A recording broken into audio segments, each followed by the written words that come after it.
नमस्कार, हम मौजूद हैं हर हाल में आपकी आवाज बनकर, बेखौफ आजाद आवाज।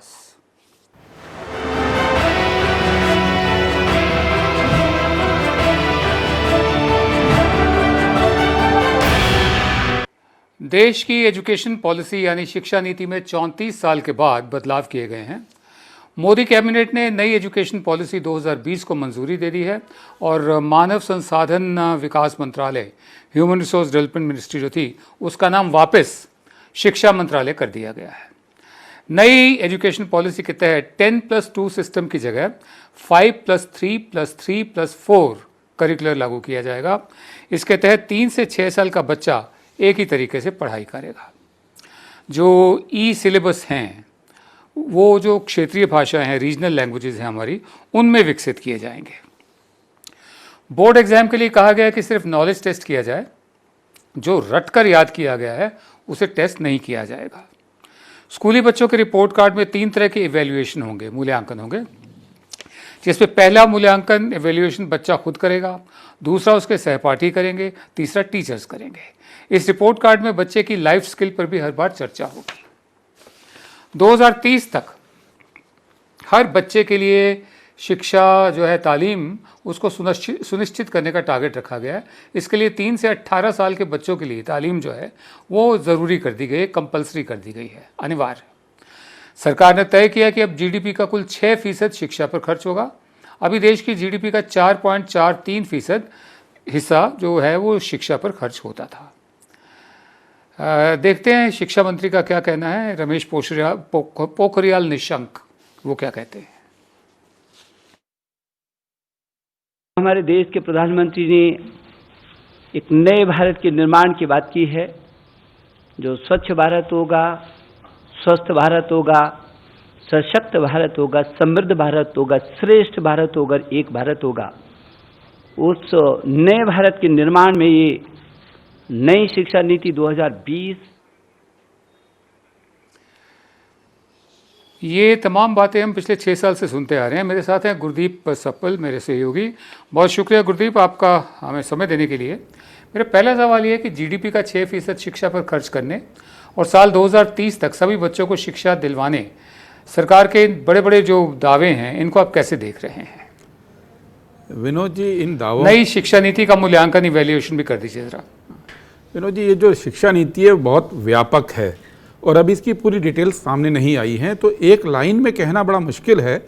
लेकिन सरसरी तौर पे जो आज 60 पेज का डॉक्यूमेंट आज रिलीज़ हुआ है, उसको जो सरसरी तौर पे देखने पे हम बहुत इसकी आलोचना नहीं कर सकते हैं। इसमें काफ़ी सारी चीज़ें अच्छी हैं जिसकी रिक्वायरमेंट है, और मैं तो यहाँ तक कहूँगा कि ये लगता नहीं है कि इस सरकार का ये डॉक्यूमेंट है।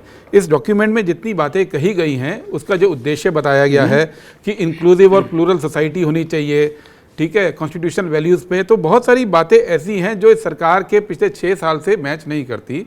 बहरहाल लेकिन इसकी ज़रूरत थी, क्योंकि देश में कोई भी शिक्षा नीति 20 से 25 साल काम करती है और काफ़ी समय से ये बात हो रही थी कि नई शिक्षा नीति की ज़रूरत है। दुनिया बदल रही है और जो हमारे यहाँ लगातार बच्चे स्कूल जाते रहे हैं, ये जो 100% ग्रॉस एनरोलमेंट रेशियो की बात कर रहे हैं, अभी भी 8वीं क्लास में 90% हो चुका है, 10वीं क्लास में करीब 80% है।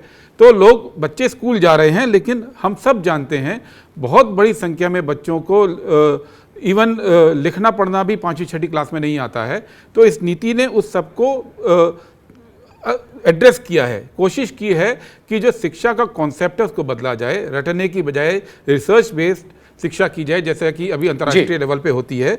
लेकिन जो देखना होगा कि 6 साल में जो किया सरकार ने, जो 6% जीडीपी की बात आपने की, ये पहली बार 1948 में हुई थी जी।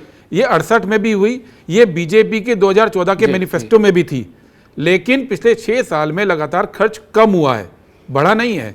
इसी तरह से लगातार जो एजुकेशन की बात की वो कमज़ोर हुआ है। तो बातें बहुत अच्छी हैं इसमें, जो एजुकेशन, स्कूली शिक्षा में जो लक्ष्य रखा गया है वो बहुत अच्छा है। देखना यह है कि इसको किया कैसे जाएगा। जी, मैं आगे बढ़ता हूं। नई शिक्षा नीति के तहत एक ही रेगुलेटरी अथॉरिटी होगी, यानी national higher education regulatory authority, जो हमारे राज्य हैं और जो हमारी यूटीज़ हैं, यूनियन टेरिटरीज, वो आज़ाद होंगी, वो स्टेट स्कूल स्टैंडर्ड अथॉरिटी बनाएंगी। ऊंची शिक्षा में यूजीसी, एआईसीटीई, एनसीटीई की जगह सिर्फ एक रेगुलेटर होगा।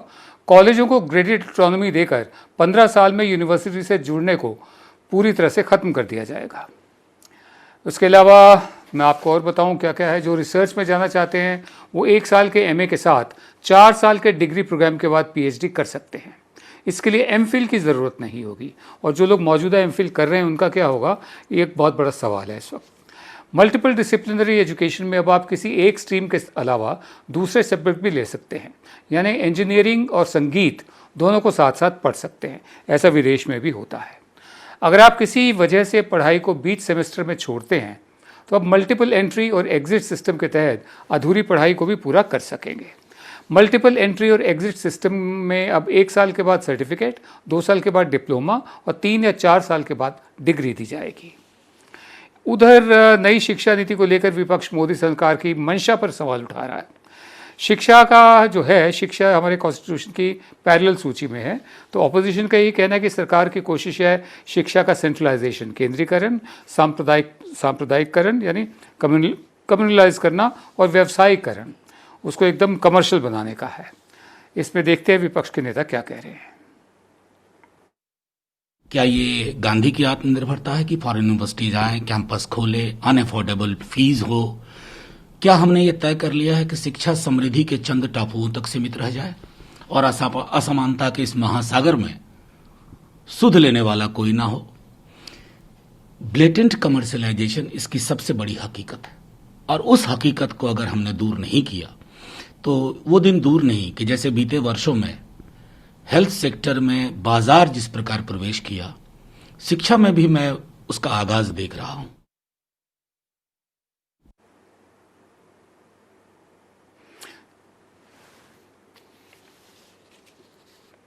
जी, इशारा साफ है। कमर्शलाइजेशन की तरफ इशारा है इनका और कम्युनलाइजेशन की तरफ इशारा है। और मैं गुरदीप आपसे जानना चाहता हूं कि जो इन्होंने एग्जाम्पल दिया, उदाहरण दिया हेल्थ सेक्टर का, उसको जहन में रखते हुए क्या तालीम को सब्सिडाइज करना उचित नहीं है? और दूसरे, कम्युनलाइज और सेंट्रलाइज, ये जो आरोप है ये किस तरह से इस पर लागू होता है? विनोद जी, सांप्रदायिककरण वाला तो हमें डॉक्यूमेंट में बहुत चीज़ें कुछ दिखी नहीं है, लेकिन सेंट्रलाइज और कमर्शलाइज वो ज़रूर करने की कोशिश है, ख़ास तौर पर हायर एजुकेशन के लिए।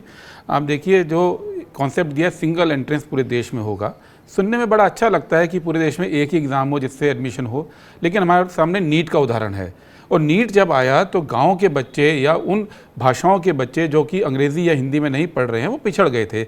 यहाँ तक कि तमिलनाडु सरकार ने अभी पिछले हफ्ते नीट से जो हुआ नुकसान है उसको भरपाई करने के लिए 7.5% आरक्षण शुरू कर दिया है, पास किया है अपने यहाँ मेडिकल कॉलेज में तमिलनाडु के बच्चों के लिए, क्योंकि तमिलनाडु के बच्चे कम्पीट नहीं कर पा रहे हैं। तो सिंगल एंट्रेंस के सवाल पर रिएक्शन आएगा।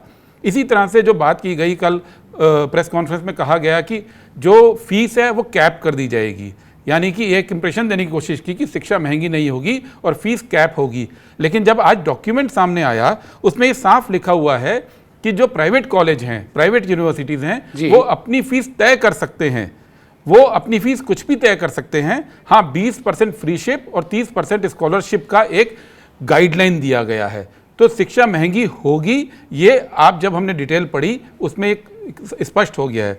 इसी तरह से जो बहुत सारी चीज़ें जो सेंट्रलाइज कर दी हैं, हमारे यूजीसी है, अब यूजीसी को हटा के हायर एजुकेशन ग्रांट कमीशन बना दिया। दोनों में क्या फ़र्क है ये अभी कोई स्पष्ट नहीं किया गया है। जनरल एजुकेशन काउंसिल बना दिया, वो क्या करेगा यूजीसी से अलग, ये पता नहीं है। तो जो हायर एजुकेशन के अंदर काफ़ी सारी दिक्कतें हैं। इसी फॉरेन यूनिवर्सिटीज़ को जो अलाउ किया है, 100 यूनिवर्सिटीज़ को अलाउ करेंगे। जब 2009-10 में यूपीए गवर्नमेंट ये करने जा रही थी तो बीजेपी ने पूरे देश में आंदोलन तक किए थे कि ये नहीं हो सके, और वो यूपीए सरकार ने ड्रॉप कर दिया था। तो अब ऐसी क्या वजह है कि फॉरेन यूनिवर्सिटीज़ को भारत में आने दिया जाएगा और उनमें कौन पढ़ेंगे? तो हायर एजुकेशन के अंदर इस नीति में बहुत सारी चीज़ें हैं जिस पे कि रिएक्शन होगा जनता के बीच में। हमें हमारे यहाँ अच्छे इंस्टीट्यूशंस चाहिए, लेकिन वो अच्छे इंस्टीट्यूशंस अफोर्डेबल हों, ये बहुत ज़रूरी है। और ये शिक्षा नीति अभी उस पर थोड़ी सी कम उतर रही है। जी, मैं आगे बढ़ता हूँ। नई शिक्षा नीति में मल्टीलिंगुअलिज्म पर जोर दिया गया है, बहुभाषावाद पर। एनपी 2020 में कहा गया कि एनपी माने नेशनल पॉलिसी जो है एजुकेशन की, उसमें कहा गया कि 5वीं क्लास तक स्कूलों में जो मातृभाषा है, माँ बोली है, मादरी ज़ुबान है, या उसमें पढ़ाया जाए, या जो इलाके की जो ज़ुबान है, क्षेत्रीय ज़ुबान, उसमें हो सके तो 8वीं तक पढ़ाया जाए। क्लास 6 के आगे छात्रों को पढ़ाई करने वाली 3 भाषाओं में एक को बदलने की छूट दी जा सकती है। हिंदी बोलने वाले राज्यों के छात्र हिंदी और अंग्रेजी के साथ देश की किसी और भी भाषा को भी सिलेबस का हिस्सा रख सकते हैं। इंडियन एक्सप्रेस की भी खबर के मुताबिक आरएसएस से जुड़े कुछ लोग भी नई शिक्षा नीति की ड्राफ्टिंग में शामिल रहे। नई शिक्षा नीति के ड्राफ्टिंग कमेटी के अध्यक्ष कस्तूरी रंगन से संघ से जुड़े लोगों ने मुलाकात भी की। द इंडियन एक्सप्रेस की खबर के मुताबिक ही संघ के सुझाव पर मानव संसाधन मंत्रालय एचआरडी का नाम शिक्षा मंत्रालय कर दिया गया, जो बहुत साल पहले तक शिक्षा मंत्रालय ही था। हालांकि आरएसएस की कई दूसरी मांगों जैसे बच्चों के लिए 3 भाषा के फॉर्मूले पर सरकार ने दूरी बनाई है। कस्तूरी रंगन कमेटी ने सरकार को जो पहले ड्राफ्ट सौंपा था, उसमें क्लास 6 के आगे जो विद्यार्थी हैं उनके लिए हिंदी इंग्लिश के साथ स्थानीय भाषा को भी ज़रूरी किया गया था। दक्षिण के राज्यों के हिंदी को थोपने का विरोध देखते हुए सरकार ने फैसला किया है कि नए ड्राफ्ट में भाषा के मामले में राज्यों को ज़्यादा छूट दी गई है, किसी राज्य पर कोई भाषा थोपी नहीं जाएगी। बहरहाल आरएसएस के प्राचीन ज्ञान पर जोर देने को नई शिक्षा नीति में जगह दी गई है। मेरा आखिरी सवाल आपसे है कि 5वीं क्लास तक बच्चा अंग्रेजी ना पढ़े, जबकि पूरी दुनिया अंग्रेजी पर चल रही है, पूरा भारत अंग्रेजी पर चल रहा है, सरकार अंग्रेजी पर चल रही है, जुडिशरी अंग्रेजी पर चल रही है, विज्ञान हमारा अंग्रेजी में है। ऐसे में 5वीं तक अंग्रेजी बिल्कुल डिनाई करना, इसमें कितनी सियानत है, ठीक है? और इसको आप किस तरह से देखते हैं कि बच्चा अपनी मादरी ज़ुबान में, माँ बोली में पढ़ाई करेगा? अगर कोई बंगाली और मद्रासी दोनों शादियाँ हों, कपल हो, रहते वो महाराष्ट्र में हो, उनके बच्चों का क्या होगा? विनोद जी, कल से सबसे ज़्यादा चर्चा इसी सवाल पर देश में हो रही है, क्योंकि कल इस तरह से दिखाया गया था कि 3 लैंग्वेज फार्मूला में चेंज कर दिया है और उसके वजह से अंग्रेज़ी नहीं पढ़ाई जाएगी, हिंदी में होगी। आज जब डॉक्यूमेंट सामने आया तो बहुत इंटरेस्टिंग बात यह है, उसमें स्पष्ट लिखा है कि 3 language formula will be continued, जो जैसा था वैसा ही चलेगा। और जो फार्मूला 1968 में लागू हुआ था, अभी नहीं, करीब 52 साल पहले 1968 में ये फार्मूला लागू हुआ था, उस फार्मूले को हूबहू चलाया जाएगा। अभी भी जो स्टेट बोर्ड्स हैं वो अंग्रेज़ी में 5वीं तक नहीं पढ़ाते हैं। जगन मोहन ने अभी जो चुनाव लड़ा था आंध्रा में, उसने वायदा किया था कि 5वीं तक अंग्रेज़ी में हम शिक्षा कराएंगे। ये पहली बार कोई स्टेट करने जा रहा है। अदरवाइज जितने भी स्टेट बोर्ड हैं वो अपनी अपनी भाषाओं में ही अभी पढ़ाई कर रहे हैं। और 3 लैंग्वेज फार्मूला पूरे देश में लागू हुए 1968 से आज तक है, कोई बदलाव नहीं है। लेकिन इसको पेश ऐसे किया गया कल कि पूरे देश में चर्चा इसी पे हो गई और बाकी एजुकेशन नीति हट गई है। तो ये जो इस सरकार का एक खूबी है कि हेडलाइन क्रिएट करना, चाहे वो सच्ची हो चाहे वो झूठी हो, वो इसमें दिखी है। जो आपने सवाल उठाए कि अंग्रेज़ी पढ़ना ज़रूरी है नहीं है, वो सवाल अपनी जगह जायज़ है।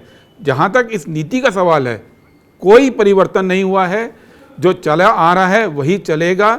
इसमें आरएसएस ये चाहती थी कि हिंदी पूरे देश में लागू हो, वो कमेटी ने नहीं माना है, आरएसएस की इस बात को नहीं माना है।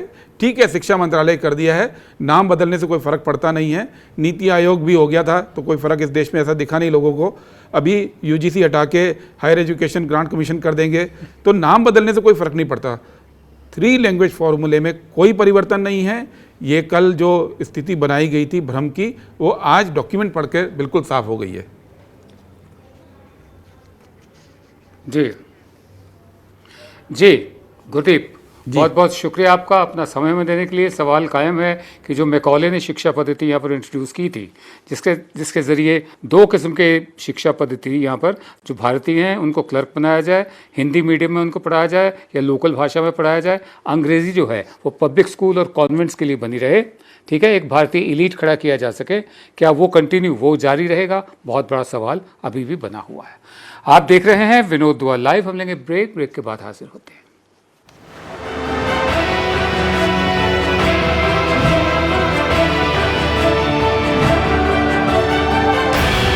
खास कार्यक्रम में बात करेंगे शारीरिक विकलांगता की। ये जो बच्चे हैं लाखों की संख्या में, आज ये इतने निग्लेक्टेड, इतने इग्नोर्ड क्यों हैं? प्रॉब्लम आती है इसके इम्प्लीमेंटेशन की। अगर आप देखें कि भारत की राजधानी दिल्ली आरबीएस की स्कीम दिल्ली में नहीं इम्प्लीमेंटेड है। सरकार की पहुंच है वो रुक जाती है, लास्ट माइल तक कभी होता नहीं है, बच्चों तक सरकारें पहुंच नहीं पाती है, सरकार की संस्थाएं पहुंच नहीं पाती है। रूरल एरियाज में काम करने के लिए ग्रास रूट लेवल से स्टार्ट करना पड़ेगा। मुझे लगता है डिसेंट्रलाइजेशन बहुत जरूरी है। सपने सच तब होंगे जब आप सपने दिखना शुरू करेंगे। ये शब्द हैं उस शख्सियत के जिसके सपनों ने दी इस देश को एक नई उड़ान, डॉक्टर एपीजे अब्दुल कलाम। और ऐसे ही हर स्टूडेंट के सपने पूरे करेंगे हम, under best guidance of expert faculty team. Admission open in science and technology, humanities, social science, arts and sports. Doctor APJ Abdul Kalam university, Indore. For the details, contact 1800-300-26072.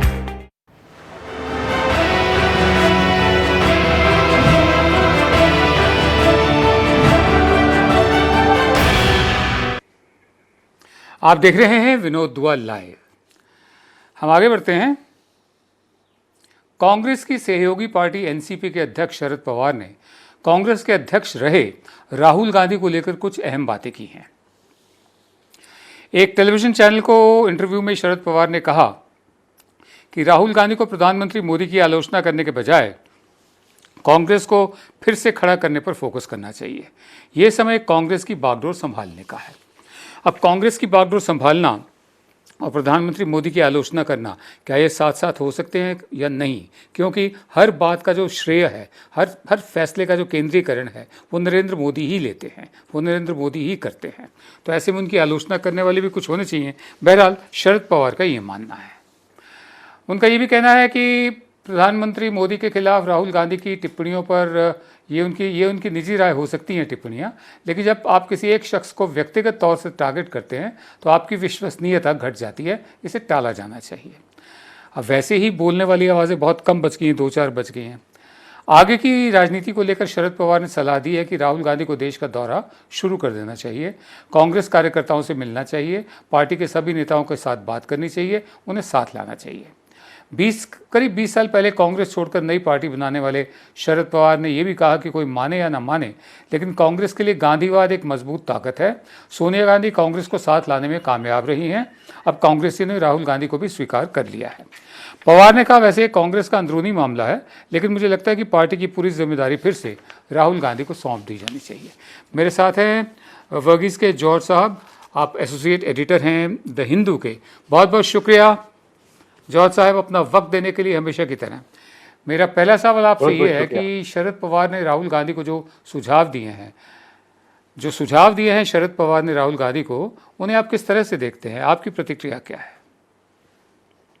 मैं सारे सुझावों से मैं बिल्कुल 100% में सहमत हूँ, क्योंकि मैं ये नहीं बोल रहा हूँ कि राहुल गांधी प्राइम मिनिस्टर नरेंद्र मोदी जी को क्रिटिसाइज नहीं करना चाहिए, लेकिन क्रिटिसाइज करने से ज़्यादा उनका जो फोकस और उनका जो एफर्ट्स उस मुद्दे पे रहना चाहिए कि अपने पार्टी को कैसे ऑर्गेनाइज करके रखे, और अपने पार्टी से जो लोग छोड़ के जा रहा है और क्राइसिस में जा रहा है, और पार्टी का ऑर्गेनाइजेशन स्ट्रक्चर जहां जहां पे कोलैप्स हो रहा है, वो सब मुद्दे के ऊपर जब राहुल गांधी जी ध्यान देंगे, उसको संभालने का कोशिश करेंगे, प्रयास करेंगे, उस टाइम में क्या होगा, उनको प्राइम मिनिस्टर को आलोचना करने का ताकत भी उसी में से बढ़ेगा। तो इसलिए मैं न केवल शरद पवार जी का जो पॉइंट्स है उससे सहमत है, मैं ये भी समझता हूं कि और आगे भी बढ़कर के, जैसे उन्होंने और भी बोला है कि राहुल गांधी जो देश का टूर करना चाहिए, ये सब राहुल गांधी करना चाहिए, और अपने जो जैसे मैंने आज लिखा है कि जैसे होम क्वारंटाइन में है, उससे बाहर निकल के पार्टी कार्यकर्ताओं से सीधा एक कनेक्शन बनाना चाहिए, जैसे एडवाइजर्स के थ्रू, ईमेल्स के थ्रू, रिपोर्ट्स, पावर पॉइंट्स के थ्रू। कोई हिंदुस्तान में पॉलिटिक्स कभी नहीं किया है, अभी कांग्रेस बिल्कुल भी नहीं कर सकते हैं, क्योंकि आज प्रभावी विचारधारा आपका नहीं है, कांग्रेस का नहीं है। बीजेपी आज के दिन में प्रभावी विचारधारा है, वो प्रभावी पार्टी है, वो नेचुरल पार्टी ऑफ गवर्नेंस वो आज के दिन में बन चुका है। जी, मैं आगे बढ़ता हूं। मौजूदा दौर में कांग्रेस गुटबाजी और बिखराव से ग्रस्त है, ये हकीकत है। मध्य प्रदेश से लेकर राजस्थान तक कांग्रेस नेताओं की अंदरूनी लड़ाई का खामियाजा कांग्रेस को उठाना पड़ रहा है। वहीं कांग्रेस सांसद राहुल गांधी कोरोना महामारी, खस्ताहाल अर्थव्यवस्था से लेकर लाइन ऑफ एक्चुअल कंट्रोल पर चीन की घुसपैठ को लेकर ट्वीट के जरिए लगातार मोदी सरकार पर हमला बोल रहे हैं। लेकिन जानकारों के मुताबिक राहुल गांधी को लगता है कि उनकी पावर ऑफ कन्विक्शन, उनकी जो प्रतिबद्धता की ताकत इतनी मजबूत है कि उन्हें इसके अलावा और कुछ करने की ज़रूरत नहीं है। राहुल गांधी खुद को सिर्फ कांग्रेस के साधारण से सांसद के तौर पर नहीं देख सकते, दरवाजे पर खड़े होकर लोगों को जाते हुए नहीं देख सकते। राहुल गांधी को या तो कांग्रेस का नेतृत्व करना चाहिए या फिर उसे छोड़ देना चाहिए। और जहाँ तक परिवारवाद की बात है, जिसकी शुरुआत ही कांग्रेस ने की, परिवारवाद को लेकर बीजेपी और दूसरी पार्टियां कांग्रेस पर निशाना साधती रहती हैं, लेकिन परिवारवाद सिर्फ कांग्रेस तक अब सीमित नहीं रह गया है। लिहाजा इस बात की परवाह किए बगैर राहुल गांधी को खुद को पार्टी के साथ मजबूती से खड़ा करना चाहिए। कश्मीर से लेकर नीचे तमिलनाडु तक, और आप गुजरात से लेकर आप देख लें तो नॉर्थ ईस्ट तक, जगह जगह हर पार्टी, चाहे वो क्षेत्रीय हो या राष्ट्रीय हो, परिवारवाद उसमें आ गया है, सिवाय लेफ्ट पार्टीज़ के। मेरा दूसरा सवाल आपसे ये है कि मौजूदा दौर में देश की राजनीति में कांग्रेस की रेलेवेंस क्या है और राहुल गांधी आपको कहाँ खड़े हुए नजर आते हैं? कांग्रेस की रेलेवेंस क्या है? कांग्रेस का रेलेवेंस इसलिए है, जैसे हम लोग अगर मानेंगे कि एक डेमोक्रेसी में एक सत्ता पक्ष भी होता है, प्रतिपक्ष भी होता है, और सत्ता पक्ष में आप दिख ही रहा है, लेकिन प्रतिपक्ष के जो रोल है आज भी, हम अगर कितना भी शोषित हो, कितना भी कमजोर हो, वो सिर्फ कांग्रेस में ही हो सकता है, जैसे आज के दिन में दिख रहा है। जो हम लोग, बहुत लोग ये सोचा था कि प्रतिपक्ष के रूप में एक नॉन कांग्रेस पार्टी उभर आएंगे, जैसे आम आदमी पार्टी आगे आ गया था, लेकिन जैसे आजकल आपको दिखने में मिल रहा है, आम आदमी पार्टी ज्यादा प्रतिपक्ष नहीं रहा है बीजेपी के प्रति। तो कांग्रेस कहाँ पे, इसका रेलेवेंस के बारे में आपने जो सवाल पूछा, कांग्रेस का इरेलेवेंस और बीजेपी का जो मजबूती है, ये दोनों रीजनल फैक्टर्स, रीजनल वेरिएशन है इसमें ऊपर। जैसे नॉर्थर्न और वेस्टर्न इंडिया में कांग्रेस और बीजेपी के सामने आमने सामने हो रहा है, वहां पे कांग्रेस बहुत ही कमजोर है, लेकिन सदर्न स्टेट्स में और among poor sections of the, जहां बीजेपी डोमिनेंट एरिया है, वहां पे भी कांग्रेस को अभी भी जो रेसिडुअल सपोर्ट है वो कांग्रेस को मिल रहा है। That is number one point. दूसरा पॉइंट है कि जो नॉन कांग्रेस जो ऑपोजिशन पार्टीज जो हुआ करते थे, जैसे बीएसपी हो, एसपी हो, ये जब पार्टियां आज एक उस क्रॉस रोड्स में है कि उनका आगे का रास्ता उतना साफ या इजी नजर नहीं आ रहा है। इसलिए मैं समझता हूं कांग्रेस अगर राहुल गांधी मेहनत करने के लिए तैयार है तो कांग्रेस का रेलेवेंस आज भी है और भी बढ़ा सकता है। जी, मैं आगे बढ़ता हूँ। फ्रांस के जाने माने लेखक और पॉलिटिकल साइंटिस्ट हैं क्रिस्टोफर जेफरलॉट। हमारे जो यहाँ का जो एकेडमिया है, जो पढ़े लिखे लोग हैं, उनमें ये नाम काफ़ी जाना पहचाना है। उन्होंने भारत पर बहुत काम किया है। तो क्रिस्टोफर जेफरलॉट के मुताबिक अगर भारत में लोकतंत्र बना रहता है तो कांग्रेस खुद को फिर से खड़ा कर सकती है। बहुत महत्वपूर्ण बात है कि अगर लोकतंत्र बना रहता है तो, यानी कांग्रेस जैसी पार्टियों की जगह लोकतंत्र ही में है। अगर लोकतंत्र नहीं बना रहता तो कांग्रेस जैसी पार्टी की कोई जगह नहीं है। कांग्रेस के लिए फिर खड़े होने के लिए भारत में लोकतंत्र रहना ही ज़रूरी नहीं, बल्कि ज़रूरी शर्त है। क्रिस्टोफर जेफरलॉट के मुताबिक मौजूदा वक्त में भारत में राजनीति फेयर लेवल प्लेइंग फील्ड नहीं है। अपवादों को छोड़ दें, एक्सेप्शंस को छोड़ दें, तो भारत में मीडिया बायस्ड है, यानी पक्षपातपूर्ण है। वो हम सब देख ही रहे हैं, जानते हैं। 2019 के चुनाव में बीजेपी ने करीब $3.5 बिलियन खर्च किए और बीजेपी ने कांग्रेस के मुकाबले चुनाव में 3 गुना खर्च किया। और क्रोनी कैपिटलिज्म, इलेक्शन कैंपेन में पैसे की ताकत अहम रोल अदा करती है, उनका ये कहना है। इलेक्शन कमीशन जैसे संस्थान और साथ साथ सीबीआई, इन्फोर्समेंट डायरेक्टरेट जैसी जांच एजेंसियों की भूमिका पर भी सवाल उठते रहे हैं। क्रिस्टोफर जेफरलॉट के मुताबिक कर्नाटक और मध्य प्रदेश के राज्यों में चुनाव हारने के बावजूद बीजेपी आज वहां सत्ता में काबिज है। जेफरलॉट ने यह भी कहा है कि अगर कांग्रेस को फिर से खड़ा होना है तो जन आंदोलन करने होंगे। सामाजिक मुद्दों पर कांग्रेस को अपना स्टैंड साफ करना होगा। दलितों, आदिवासियों, किसानों के मुद्दे पर साथ खड़ा करना होगा। जेफरलॉट ने यह भी कहा कि जिस तरह 27 साल के हार्दिक पटेल को गुजरात कांग्रेस का कार्यकारी अध्यक्ष बनाया गया है, उसी तरह कांग्रेस की पुरानी पीढ़ी, ओल्ड गार्ड को नई पीढ़ी के लिए जगह बनानी होगी। मेरा आखिरी सवाल आपसे ये है कि मीडिया मैनेजमेंट और इवेंट मैनेजमेंट के इस दौर में क्या कांग्रेस खुद को री इन्वेंट कर सकती है, फिर से गढ़ सकती है क्या, जब सारा जोर ही मीडिया मैनेजमेंट पे हो और इवेंट मैनेजमेंट पर हो? ये सब एनवायरमेंटल फैक्टर्स है ही, जो मीडिया हो, इंस्टीट्यूशनल इंडिपेंडेंस के ऊपर जो आजकल जो चुनौतियां आ रहा है, और जनरल जो अनफेयर एनवायरनमेंट जो है उसको तो आप डिनाई नहीं कर सकते हैं, उसको ना आप उसको उधर एक फैक्टर है, लेकिन उसको ओवरकम करने के लिए आपको और ज्यादा मेहनत करना पड़ेगा। सो कांग्रेस और डेमोक्रेसी का जो सवाल है ये मुर्गी और अंडे वाला सवाल हो गया। डेमोक्रेसी को ताकतवर के लिए कांग्रेस को ताकतवर बनना पड़ेगा, और डेमोक्रेसी जब कायम रहेगा तब कांग्रेस का भी ताकत बढ़ेगा।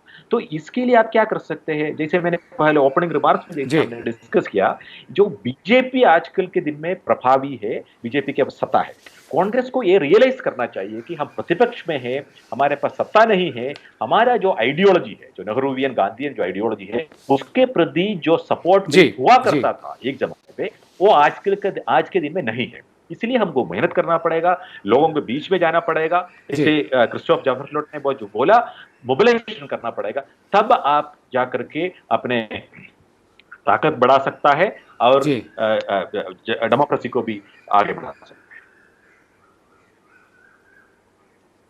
बहुत बहुत शुक्रिया जॉर्ज साहब, अपना वक्त हमें देने के लिए, हमेशा की तरह। हम आगे बढ़ते हैं। राजस्थान में पिछले 21 दिनों से जो चल रहा है उसको लेकर जो गवर्नर हैं उन्होंने विधानसभा का सेशन बुलाने की इजाज़त दे दी है और नोटिफिकेशन भी जारी कर दिया है।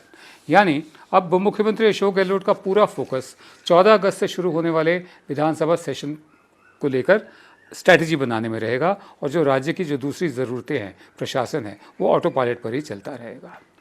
बताया जा रहा है कि गहलोत कांग्रेसी एमएलएस को साथ रखने और सदन में बहुमत साबित करने की जो स्ट्रैटेजी है वो बनाने में जुटे हुए हैं। और साथ ही उन्होंने ये भी कहा है कि ये पता चला है कि गहलोत ने कहा है ये विधायक दल की बैठक में कि 14 अगस्त तक कांग्रेस के एमएलएस को जयपुर के फेयरमाउंट होटल में ही रुकना होगा, जो मिनिस्टर्स हैं वो सेक्रेटेरिएट में आ जा सकते हैं। बहरहाल जो चल रहा है राजस्थान में एक मजाक है, संविधान का मजाक है, जनादेश का। जनता बिल्कुल बाहर है, जिसने एक सरकार चुनी थी उसको बिल्कुल दरकिनार करते हुए सचिन पायलट और उनके 19 से 18 जो विधायक हैं, एमएलए से बागी विधायक, वो बाहर आ गए हैं। अब काफ़ी दिनों से वो खामोश हैं, अंदर अंदर क्या पक रहा है हमें इतना मालूम नहीं है, लेकिन सुना है कि कांग्रेस के एक पुराने मंत्री रहे और रिटायर्ड गवर्नर रहे, इनसे बातचीत कर रहे हैं।